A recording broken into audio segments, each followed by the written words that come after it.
guys, today we are making paper nails.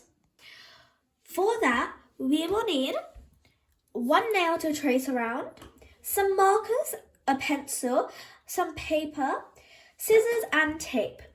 So now keep your paper horizontally and put the nail on top. After, just trace around the nail on the paper. Once you have traced, just cut the edges with your scissor. Now that we have cut, we are going to design our paper nail with the markers that we chose. Once you have designed your nail, get a small piece of tape and tape around it on both sides. Now trim the extra tape off the sides. Once you have cut around the nail, use a glue dot or double-sided tape to stick it to your finger. Now that you have stuck it, I have some excess left.